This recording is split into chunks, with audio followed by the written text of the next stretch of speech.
दिल्ली के करियप्पा ग्राउंड में NCC parade का आयोजन। कार्यक्रम में पहुंचे पीएम मोदी, दिया गया गार्ड ऑफ ऑनर। उच्च कोटि और प्रशंसनीय राष्ट्रीय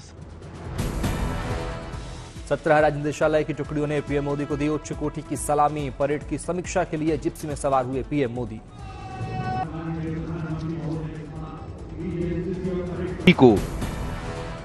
हाथों में तिरंगा लहराते लोगों का दिखा जोश। पीएम मोदी ने भी लोगों का अभिवादन किया स्वीकार, बढ़ाया मनोबल।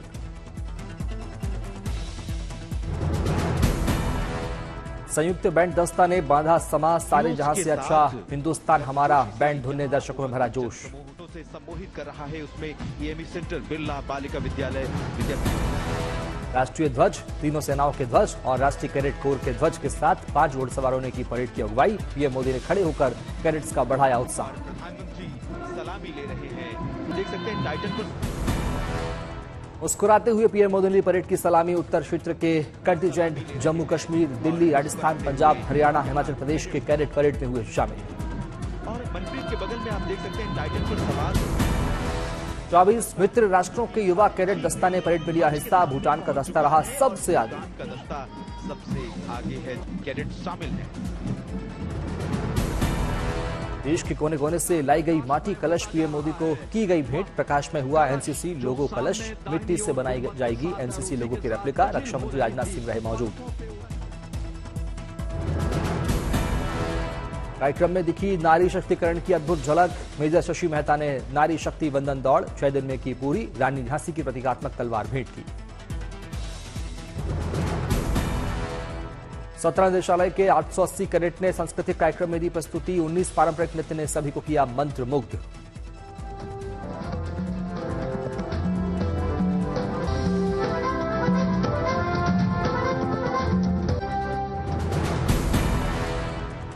कार्यक्रम में दिखी भारत की लोक संस्कृति की झलक। दक्षिण भारत, राजस्थान, गुजरात, बंगाल, पंजाब के कैडेट की प्रस्तुति देख दर्शक हुए रोमांचित।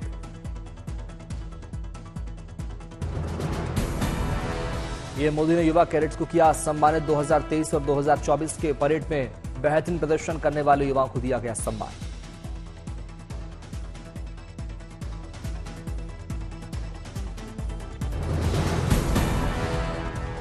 एनसीसी रैली को पीएम मोदी ने किया संबोधित। कहा, एनसीसी की यह रैली एक राष्ट्र, एक परिवार, एक भविष्य की भावना को निरंतर दे रही मजबूती।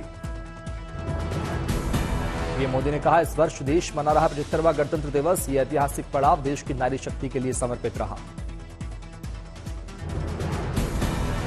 पीएम मोदी ने कहा, कभी बेटियों की भागीदारी सिर्फ सांस्कृतिक कार्यक्रमों तक ही सीमित रहती थी। आज दुनिया देख रही नल, जल, थल, नभ और अंतरिक्ष में लोहा मनवा रही बेटियां।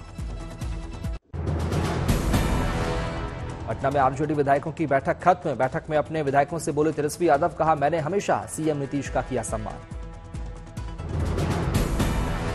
गठबंधन को लेकर बोले तेजस्वी। कहा, हम गठबंधन के साथ बने हुए हैं, मैंने कभी कोई आपत्ति नहीं जताई। बैठक में शामिल आरजेडी नेता मनोज झा ने दी जानकारी। कहा, बैठक बहुत सकारात्मक हुई है।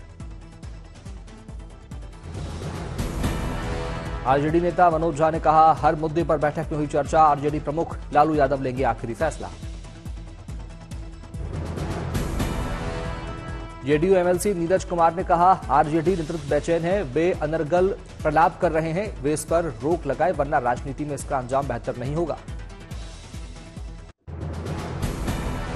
लालू यादव का विधायकों को निर्देश। कहा, किसी भी स्थिति के लिए रहें तैयार, पटना में ही रहें सभी विधायक। तेजस्वी यादव की अगुवाई में हुई बैठक। सीएम नीतीश कुमार के फैसले को लेकर आगे की बनाई गई रणनीति। बैठक से पहले तेजस्वी यादव ने दिया बड़ा बयान। कहा, इतनी आसानी से दोबारा नहीं होने देंगे ताजपोशी। सरकार बचाने के लिए तेजस्वी का मास्टर प्लान। सीएम पद के लिए आगे कर सकते हैं दलित चेहरा। सूत्रों के हवाले से खबर। बिहार में सियासी हलचल पर कांग्रेस की नजर। कांग्रेस नेता प्रेमचंद मिश्रा ने कहा, बीजेपी जो भी चाहेगी वो हो जाएगा, ऐसा नहीं है।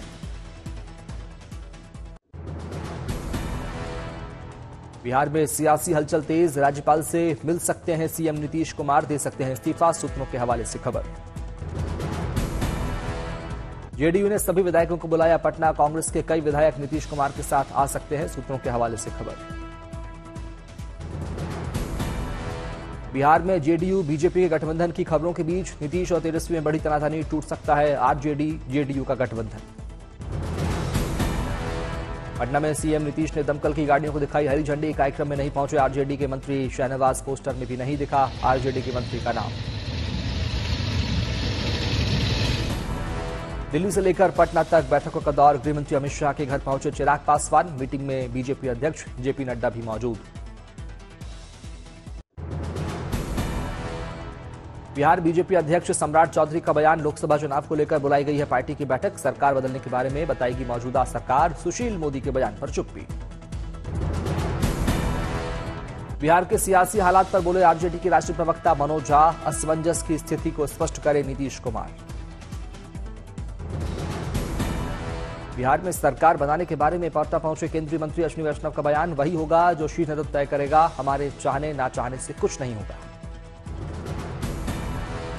पटना पहुंचे केंद्रीय मंत्री पशुपति कुमार पारस ने कहा, समय बदलवान होता है, व्यक्ति नहीं, 31 जनवरी तक बिहार के लिए शुभ होगा।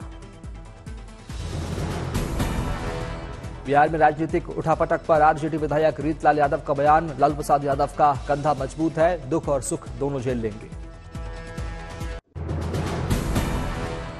नीतीश कुमार के एनडीए में आने पर बोले केंद्रीय मंत्री गिरिराज सिंह, पार्टी सर्वोपरि है, मैं कार्य करता हूं। आरजेडी उपाध्यक्ष शिवानंद तिवारी को नीतीश ने नहीं दिया मिलने के लिए समय, शिवानंद बोले भरोसा नहीं है कि नीतीश कुमार इधर से उधर चले जाएंगे। बीजेपी विधायक राजू सिंह ने की नीतीश कुमार की तारीफ, कहा पार्टी अगर उन्हें साथ लेती है तो हम करेंगे स्वागत।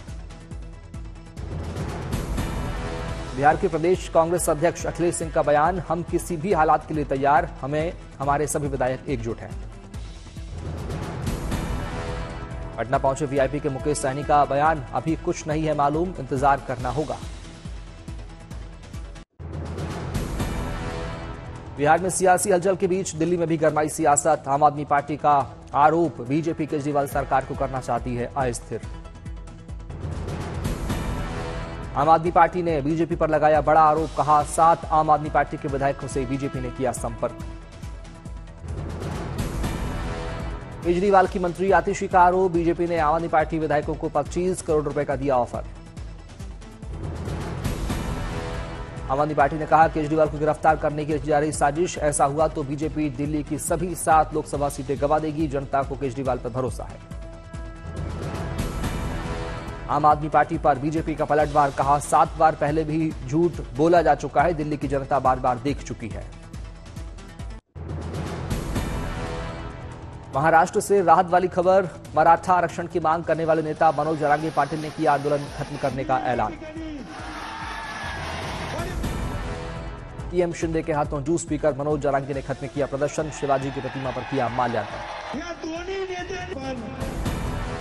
महाराष्ट्र सरकार ने आरक्षण पर मानी मनोज जरांगे की मांगे, मराठा आरक्षण पर जारी किया प्रस्ताव।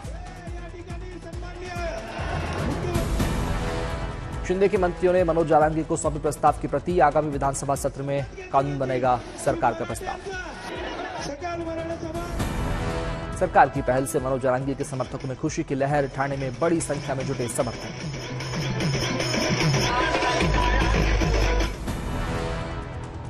मराठा आरक्षण देने पर सीएम एकनाथ शिंदे ने जाहिर की खुशी, मराठा समुदाय के लोगों को दी बधाई। सीएम शिंदे ने कहा जो वादा किया था वो पूरा किया, हमने सभी मांगे मान ली है। मुंबई में लोगों ने मराठा आरक्षण मिलने पर खेली होली, जमकर मनाया जश्न। अकोला में भी मराठा आरक्षण मिलने से लोग खुश, जमकर की आतिशबाजी, बाकी मिठाई। नांदेड़ में आरक्षण मिलने से पसीने लोगों ने निकाला विजय जुलूस, ढोल नगाड़े बजाकर मनाया जश्न।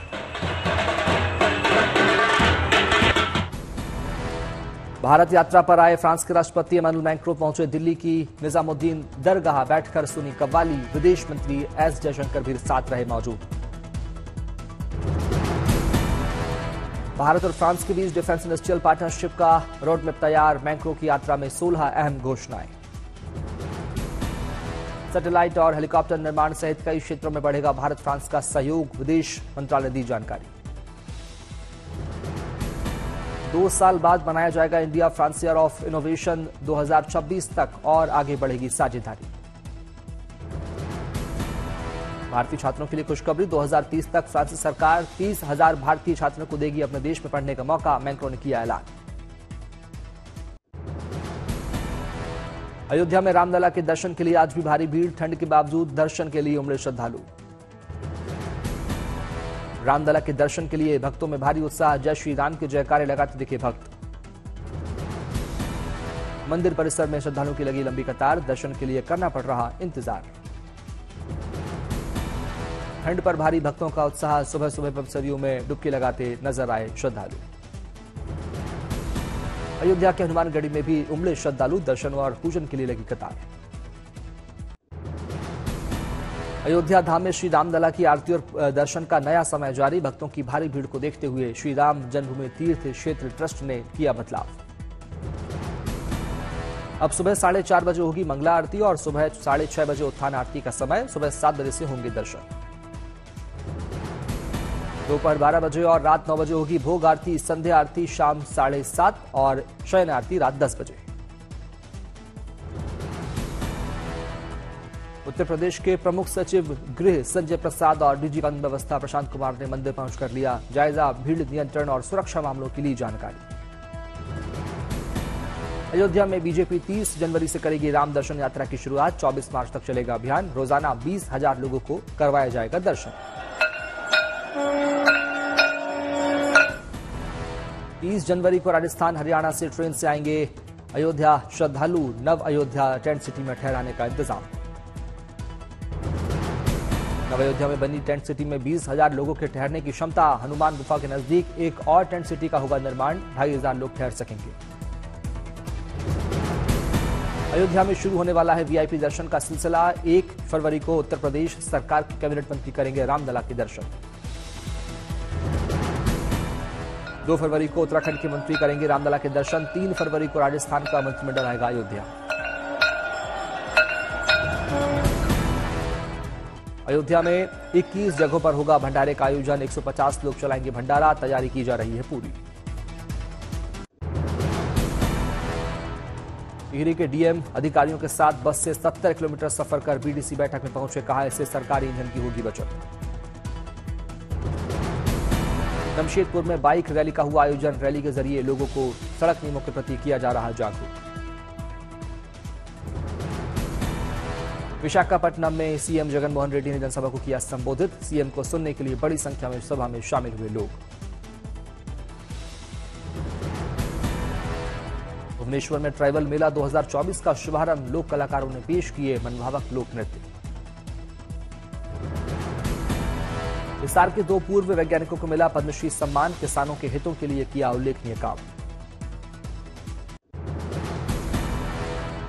पद्म पुरस्कार से मिलने से बेहद खुश है असम में एलिफेंट गर्ल के नाम से मशहूर पार्वती बरुआ, बचपन से हाथियों और जीव जंतुओं की सेवा में समर्पित कर दिया जीवन।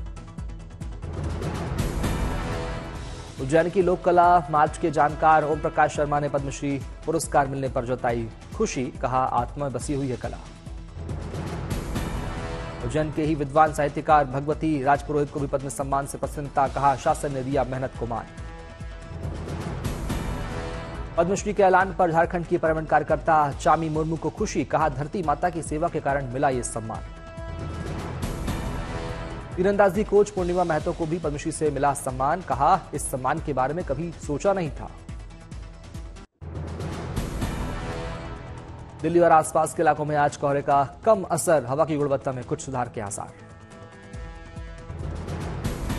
उत्तर भारत के कई इलाकों में कड़ाके की ठंड और कोहरा, मथुरा और आसपास के इलाकों में आम जनजीवन पर पड़ा असर।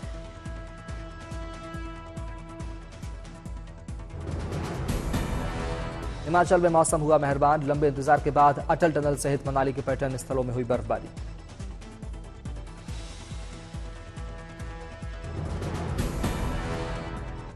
हिमपात के बाद बर्फ के फाहों में झूमे पर्यटक, सोलंग नाला, कोठी, गुलाबा और पलचान में की अटखेलियां। जम्मू कश्मीर में भी कड़ाके की ठंड जारी, लेकिन पर्यटकों को बर्फबारी का इंतजार।